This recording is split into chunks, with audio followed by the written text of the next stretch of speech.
Welcome everyone. This video I'm going to do today is going to concentrate more on grab defense. Grab defense from the throat, touches on the shoulder, the bicep, the forearm, and cross-gated wrist grab. The first couple are going to be off the throat, some very common basic techniques that we do in our school and ones that I want people to be able to practice at home. So Chris is going to come up and do a two-handed grab to the throat. I'm going to catch her wrist and at the same time push myself out, extend her away from me, put the wrist or her arm in a good position where my arm is bent. I'm not overextended. It's not in too close. I have my middle finger right here on her wrist. My thumb is pressing right in between her little finger and her ring finger, sliding right down between those bones. This isn't a strong grip, so as soon as I come off of the throat grab and extend myself out, I'm going to come back in and reinforce it with this hand. Okay, so a little bit slower. Extend them away and yourself away. Push yourself out of the choke. Okay, so 1, 2, bringing the elbow, bringing this elbow back in towards your opponent, bringing your hands down into a nice comfortable position. You could still strike from here, you could hit the wrist from here, you could kick, okay, but we're going to press and then release. Okay, so 1 is the uke attacks with a good choke. 2 is you press them away with a push on their throat. Bring the wrist down into a nice comfortable position for you to be able to press your hand on top. If I drive the elbow in and I push straight down, put my body weight on it, my uke is going to go to the ground. Now, as they go down, I can spring them back up into a bent elbow wrist lock. When I press them down and compact them and take all their balance away, I can slip my hand to the inside and go back to fingers, pushing again on the center line, cutting through central axis.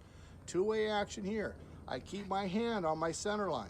I don't go off to this side. I'm not here. I'm not in too close. I'm not too far away. I'm in a position where I can move. But if she's quick, she can check my hand and pull her hand free. I know that. I know that's one of her outs. But if I keep continuous pain during my transition and she's moving, it's almost impossible for her to bring her other hand up. Okay, and again, these are transitions. We're going from the choke, distraction, down to a lock, back into another lock, moving around into another lock, changing hands, coming into maybe a chicken wing, back out into another lock, back into the outward, back into here, peeling a finger out, rotating the palm. Again, I'm still on her center line. I don't chase this here. If I want to make her move forward, I'm going to move and press her, move my body. This stays in the same spot. Again, technique number 1, throat grab, extend the uke away, bring the hand down and cover. Okay, excellent, Christian. So again, you're going to extend uke away, bring the hand down. Okay, again, I'm using my middle finger right here to snap, use my wrist extension to lock her down. All right, I put it, go into a palm press. Palm press, I keep her knuckles pinned against my hand. Bring your hand away from my face. Okay, palm press, 1, 2. 1, 2. Outward wrist lock, palm press to bent elbow wrist lock. If the hand is too big, take your thumb and shift until you get into a comfortable grip that you're able to lock on and move. Now, if I just do this and stand here and stick my finger out, Kristen is going to reach up and grab my finger and lock me down. Lock me down. And then maybe invert my hand back up, you know, and be able to do underhand or wrist grab. She has a bunch of different options of things that she can do. So when you have continuous flow and transition, you want to make sure you exert continuous pain during transition. So she feels this pain. I switch, she feels that pain. She's moving out. I rotate, she feels that. I grab the thumb to go back into bent elbow wrist lock is continuous pain, so the person can't strike you. As you move them around, you exert that continuous pain. Back to bent elbow wrist lock. Again, 2 finger locks. Roll the wrist, back to outward wrist lock, back to bent elbow wrist lock with the palm press. Nice and relaxed, right into chicken wing. Okay, so that's one good first technique for you to do off of the throat grab. Again, off a throat grab, one of my other favorites is to push the wrist together and get your head out. As I push the wrist together, I push her hand right into my other hand. Okay, or I can push her hand together and just isolate a couple fingers if I want to. Okay. One of our other techniques is just to use your left hand, press on the throat, pushing the person away, slip your hand right in, your thumb right into the web between the thumb and the index finger, and acquire that finger right away. I create a little bit of base on my arm as I'm sliding down so I can get that pain on instantly, and then I like to rotate so I'm back on the center line and be able to get to that distance that I like. This is the same as my trapping distance, where I'm able to flow and strike and move, is the same distance I am here. So that something happens, I can move and be able to transition right away back into other techniques. Okay, so these other ones that I just did, again, pushing the wrist together and pushing this hand right into this hand. Just catch it, bring it down so it takes all their strength away. Grab the back of the head. I can't grab much here on Kristen because she likes to keep her hair short. So people can't grab. So people can't grab her. Okay, so that's a great technique for you guys to work on.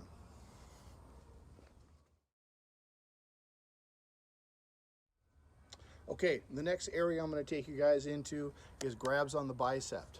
As a person comes up and puts their hand on your bicep, they might have a hold of your throat and your bicep, or your forearm, or both biceps, or a hand to grab a hold of my throat, you know, maybe a throat grab.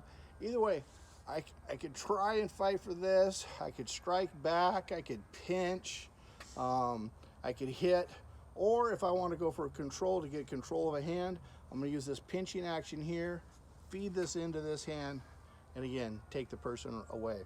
You notice her body rotates away. It's really hard for her to get a strike with that other hand. Really hard to use her foot to try and kick me. So in this angle, in this position, I got a lot of choices for myself to be able to do. Okay, so again, this is off a bicep grab. Main thing is lock this down. Lock this here, bring it to your center and transition it into your other hand. Transition in, strike. It's your choice. You can just start with your transitional flow. So again, bicep grab, pinch, bring it to the center, take this hand and put it in to this hand. All right, excellent, good job.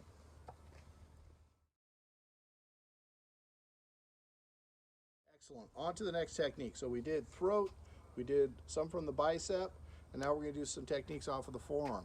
The forearm grabs, you know, it's pretty common, especially in self-defense. You're tell someone to back off, women's self-defense, my sightless self-defense program. This grab is an effective technique. One basic way to do this technique is to go, you're trying on one side, and then rotate right over to the other side and feed that hand into this one. Okay, so I come here, 1, 2, 3. I can take a finger lock, or I can turn this and take bent elbow wrist lock. It kind of depends on what I feel and what I get. I don't have to get either one. Both of them work fine for me. From the bent elbow, I'll probably switch to fingers anyways. So, doesn't really matter. Again, fake one side, feed it to the other side. Fake, come through. Drive the center line. Okay, if you drive the center line, that's gonna ground them. You're gonna be mobile and light. They're gonna be stuck, which is gonna allow you to strike, maybe bring them back towards you. Why? Because I'm gonna bring her towards me and I'm gonna throw her away by just using her fingers. Professor Wally J spent a lot of time on developing small circle, but I don't think anyone really grasped the full capabilities of what you can do with the small circle techniques, whether it be in the small circle judo using the principles, or in just general locking, ground grappling using small circle. So finger throws is just a matter of taking those fingers and launching a person, all right? Taking these fingers this way, launching the person. So in my school, if I end up in a position where I want to move a person a certain way, like, look, I can make her run forward into my hand by just changing the angle of the wrist and bringing her back towards me. I can keep her grounded and come back in. You know, even if she tries to shoot down at me, I'll just change the angle. She'll drive straight down into the ground. So the forearm grab, fake, feed, transition, outward wrist lock, back to fingers, invert, all your options, change hands, change hands, change hands, roll into locks. All this is going to happen right from this area right here. And again, you're still kicking, you're still striking, depends on what distraction I need. This is just the basic level of using these techniques. Transition with continuous pain, minimal effort. Minimal effort for me, that is.